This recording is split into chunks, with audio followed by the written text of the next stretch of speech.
જય દ્વારકાધીશ મિત્રો, ચાલો આજની વાર્તા શરૂ કરીએ. કેનેડાનો એક કરોડપતિ પોતાની માને હસીને કહી બેઠો, પૈસા હોય તો ભગવાન પણ ખરીદી શકાય. પરંતુ સાળંગપુર પહોંચતાના માત્ર એક જ દિવસમાં એવું તે શું બન્યું કે એ જ કરોડપતિ મંદિરના પગથિયા પર બાળકની જેમ ધ્રુસકે ધ્રુસકે રડવા લાગ્યો. આ વાર્તા તમારા દિલને હચમચાવી દેશે. ઘણા સમય પહેલાંની વાત છે. કેનેડામાં આપણા ગુજરાતના એક ભાઈ રહેતા હતા. તેમનું નામ હર્ષદભાઈ હતું. હર્ષદભાઈ પાસે એટલા બધા પૈસા હતા કે વાત જ પૂછોમાં. મોટો બંગલો, ચમકતી મોંઘી મોંઘી ગાડીઓ અને નોકર ચાકરને લાઈન લાગેલી હોય. આખી દુનિયામાં હર્ષદભાઈનું બહુ મોટું નામ પણ કહેવત છે ને કે લક્ષ્મી વધે એમ જો ગર્વ વધે તો માણસ અંધળો થઈ જાય. હર્ષદભાઈ સાથે પણ એવું જ થયું. એટલા બધા પૈસા જોઈને તેમના મનમાં ભારે અભિમાન આવી ગયું. તેમને એવું જ લાગતું કે આ દુનિયામાં રૂપિયો ફેંકો એટલે બધું જ ખરીદી શકાય. ગરીબ માણસ રસ્તા પર દેખાય તો હર્ષદભાઈ મોઢું બગાડતા અને તેમને કીડી મકોડા જેવા સમજતા. ભગવાનમાં પણ એમને કોઈ શ્રદ્ધા નહોતી. બસ દુનિયાને બતાવવા માટે ક્યારેક દીવો કરી લેતા. એમને મન તો એમનો રૂપિયો જ એમનો ભગવાન હતો. આવડા મોટા બંગલામાં હર્ષદભાઈની સાથે તેમના ઘરડા માતા પણ રહેતા હતા. મા સાવ ભોળા અને ગામડિયા સ્વભાવના. માનું દિલ તો હંમેશા ભગવાનના ભજનમાં જ અને ગરીબોના ભલામાં જ રહેતું. માં જ્યારે પોતાના દીકરાને આટલો બધો અભિમાનની જોતા ત્યારે તેમનું કાળજું કાપવા લાગતું. માં રાત્રે એકલા એકલા ભગવાન આગળ રડતા અને કહેતા, હે પ્રભુ, મારા દીકરાને આ રૂપિયાનું લોહી ચડી ગયું છે અને સાચો રસ્તો બતાવજે. બાપા, સમય વીતતો ગયો અને માં ખૂબ જ બીમાર પડ્યા. ડૉક્ટરોએ પણ હાથ ધોઈ નાખ્યા કે હવે માજી જાજુ નહીં જીવે. એક દિવસ માં ખાટલામાં સૂતા હતા. તેમના હાથ ધ્રુજતા હતા. તેમણે હર્ષદભાઈને પોતાની પાસે બોલાવ્યા. માની આંખોમાં આંસુ હતા. માએ ધ્રુજતા અવાજે હર્ષદભાઈનો હાથ પકડ્યો અને કહ્યું, બેટા, મારી વાત માનીશ. આ ડૉક્ટરોની દવા હવે મને કામ નથી આવવાની. તું બધું કામ છોડીને એકવાર આપણા ગુજરાતમાં સાળંગપુર ગામ છે ને, ત્યાં હનુમાન દાદાના દર્શન કરી આવ.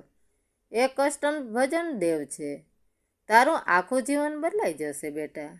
આ મારી છેલ્લી ઈચ્છા પૂરી કર. હર્ષદભાઈ તો માની વાત સાંભળીને ખડખડાટ હસી પડ્યા. તેમણે ગર્વથી માથું ઊંચું કર્યું અને બોલ્યા, માં, તું પણ સાવ ભોળી જ રહી. અરે, આપણી પાસે કરોડો રૂપિયા છે. પૈસા હોય ને તો ભગવાન પણ ખુશ થઈ જાય. મારે કોઈ સાળંગપુર જવાની જરૂર નથી. હું અહીં જ કેનેડાથી મોટા ડૉક્ટરો બોલાવી લઈશ. તું સાજી થઈ જઈશ. પણ માની આંખોમાંથી ટપ ટપ આંસુ વહી રહ્યા હતા. માએ કશું ખાધું પીધું નહીં. દીકરાને થયું કે જો હું નહીં જાઉં તો માં આમને આમ જીવ આપી દેશે. માનું માન રાખવા માટે સાવ મન વગર મોઢું બગાડીને હર્ષદભાઈ ભારત આવવા તૈયાર થઈ ગયા. તેમણે મનમાં વિચાર્યું, જઈ આવું સાળંગપુર, માની જીદ પૂરી થઈ જશે અને હું પાછો કેનેડા આવી જઈશ. હર્ષદભાઈ ભારે હૃદયે વિમાનમાં બેસીને ઇન્ડિયા આવ્યા. અમદાવાદ એરપોર્ટ પર ઉતરતા જ એમના માણસો એમને લેવા આવી ગયા.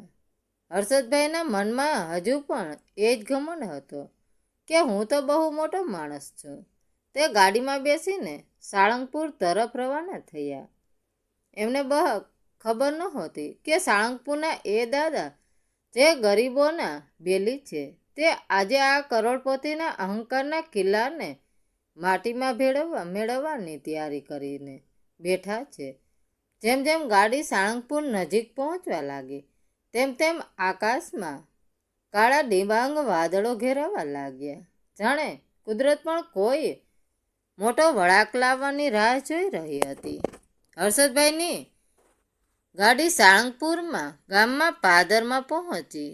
ત્યાં જ અચાનક ગાડીમાંથી મોટો અવાજ આવ્યો ને ગાડી ત્યાં જ થંભી ગઈ. કરોડો રૂપિયાની ગાડીએ દાદાના ગામમાં આવતા જ દમ તોડી દીધો. ડ્રાઈવરે ઘણો પ્રયત્ન કર્યો પણ ગાડી ચાલુ જ ન થઈ. હર્ષદભાઈ ગુસ્સાથી લાલ પીળા થઈ ગયા. અરે આવી ભંગાર ગાડી કેમ લાવ્યો? તને ખબર નથી હું કોણ છું? મારી 1 મિનિટની કિંમત લાખો રૂપિયા છે. હર્ષદભાઈએ ખિસ્સામાંથી પોતાનો મોબાઈલ કાઢ્યો પણ આ શું, મોબાઈલમાં નેટવર્ક જ નહોતું આવતું અને જોતજોતામાં બેટરી પણ ઉતરી પૂરી થઈ ગઈ. અંધારું થવા લાગ્યું હતું અને ધીમો ધીમો પવન અને વરસાદ પણ શરૂ થઈ ગયો હતો. ડ્રાઈવર અને સાથે આવેલા માણસોએ કહ્યું, સાહેબ અમે ગામમાંથી કોઈ મેકેનિકને ગોતી લાવીએ, તમે અહીં જ બેસો. એ લોકો ગયા પણ કલાકો વીતી ગયા છતાં કોઈ પાછું ન ફર્યું નહીં. બધા તેમને રસ્તા પર એકલા મૂકીને જતા રહ્યા.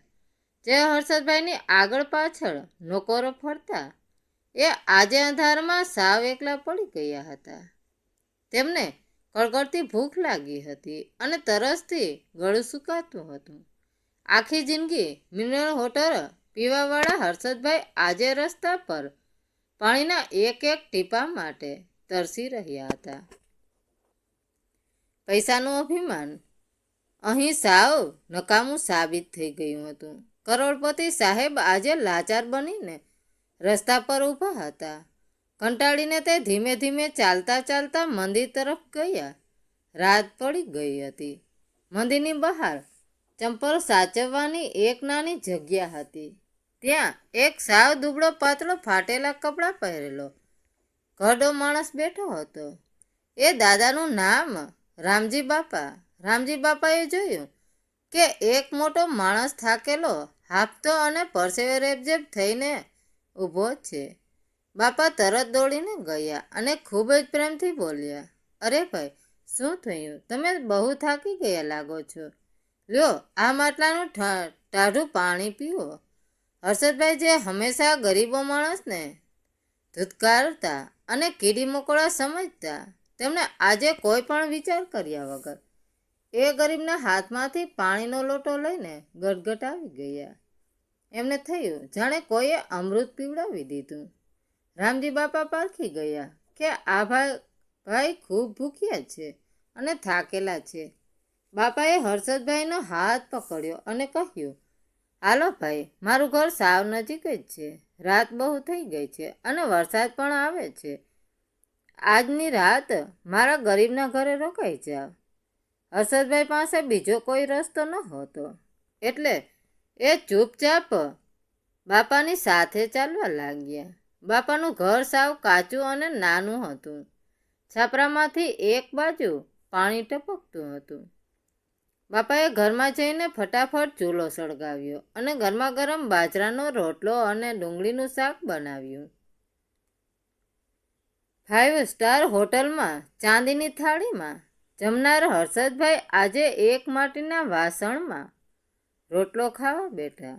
ભૂખ એવી કળકળીને લાગી હતી કે એમને એ રોટલો દુનિયાની સૌથી મીઠું ભોજન લાગ્યું.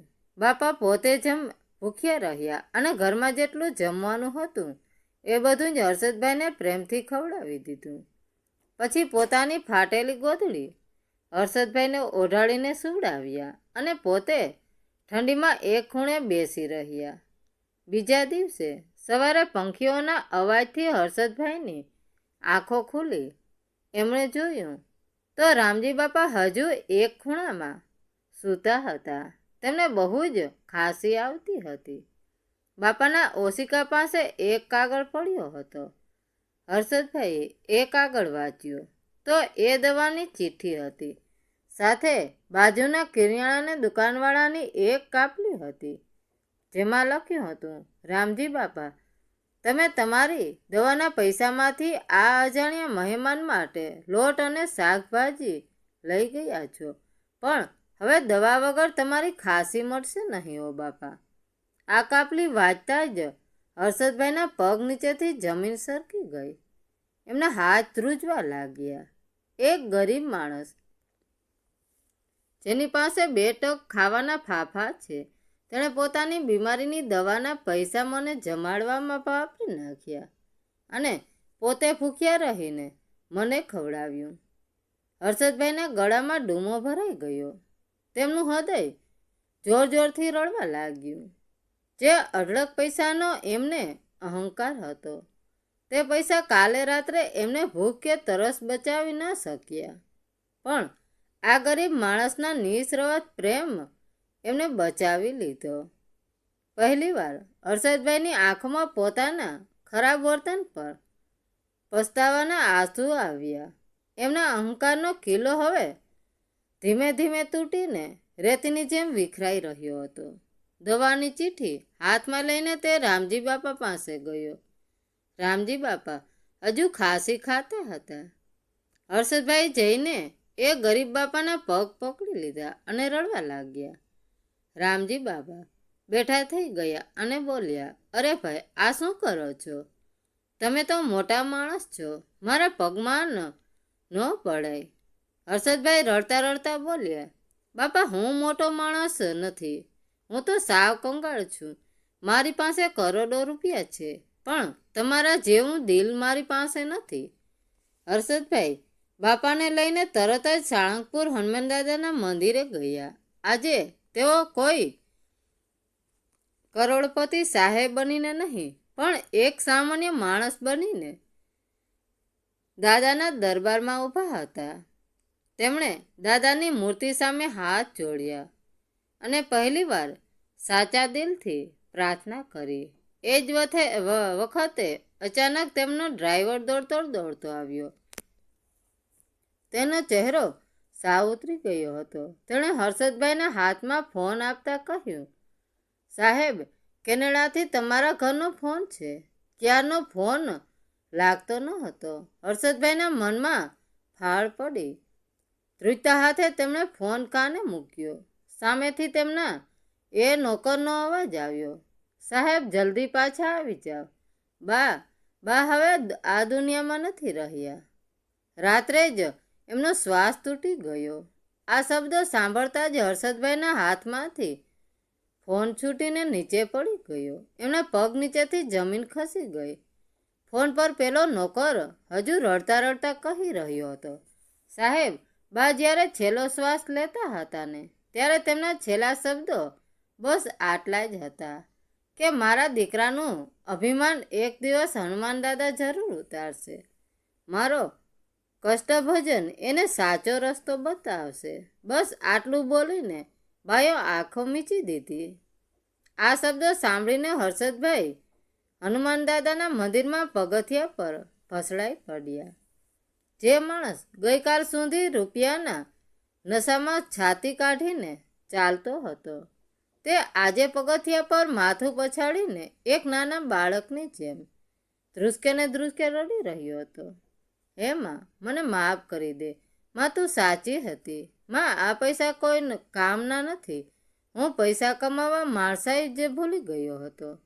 હે દાદા, મારી માને પાછી લાવી આપો. હવે ઘણું મોડું થઈ ગયું હતું. માં હંમેશા માટે ચાલી ગઈ. હર્ષદભાઈને સમજાઈ ગયું કે માણસ પૈસાથી મોટો બનતો. પૈસા તો આજે છે ને કાલે નથી, પણ માણસનો પ્રેમ, દયા અને ગરીબોની સેવા જ એને સાચો ધનિક બનાવે છે. એમણે પોતાના આંસુ લૂછ્યા. રામજી બાપાની દવા માટે મોટામાં મોટી હોસ્પિટલમાં વ્યવસ્થા કરાવી અને તેમને પોતાના પિતા સમાન માનીને આજીવન સાચવવાની જવાબદારી લીધી. કેનેડા જઈને તેમણે પોતાની બધી ખોટી આદતો અને અભિમાન છોડી દીધું. પોતાનો અડધો અડધ રૂપિયો ગરીબો, બીમાર લોકો અને વૃદ્ધાશ્રમમાં દાન કરી દીધો. એ દિવસ પછી હર્ષદભાઈનું જીવન સાવ બદલાઈ ગયું. હવે દર વર્ષે તેઓ સાળંગપુર આવે છે, પણ કોઈ મોંઘી ગાડીમાં નહીં. બસ એક સામાન્ય માણસની જેમ તેઓ મંદિરમાં આવતા દર્શનાર્થીઓના ચંપલ સાચવે છે. રસ્તા પર બેઠેલા ગરીબોને પોતાના હાથે જમાડે છે અને કચરો વાળે છે. હવે લોકો તેમને કરોડપતિ હર્ષદભાઈ નથી કહેતા, પણ બધા તેમને પ્રેમથી દાદાનો સેવક કહીને બોલાવે છે. માતાની છેલ્લી ઈચ્છા પૂરી થઈ ગઈ હતી. હનુમાન દાદાએ અહંકારનો પહાડ તોડીને એક સાચા માણસનું ઘડતર કરી દીધું હતું. મિત્રો, જો આ વાર્તા તમને ગમી હોય તો કોમેન્ટ કરીને જરૂર જણાવજો. ધન્યવાદ મિત્રો. રાધે રાધે. જય દ્વારકાધીશ.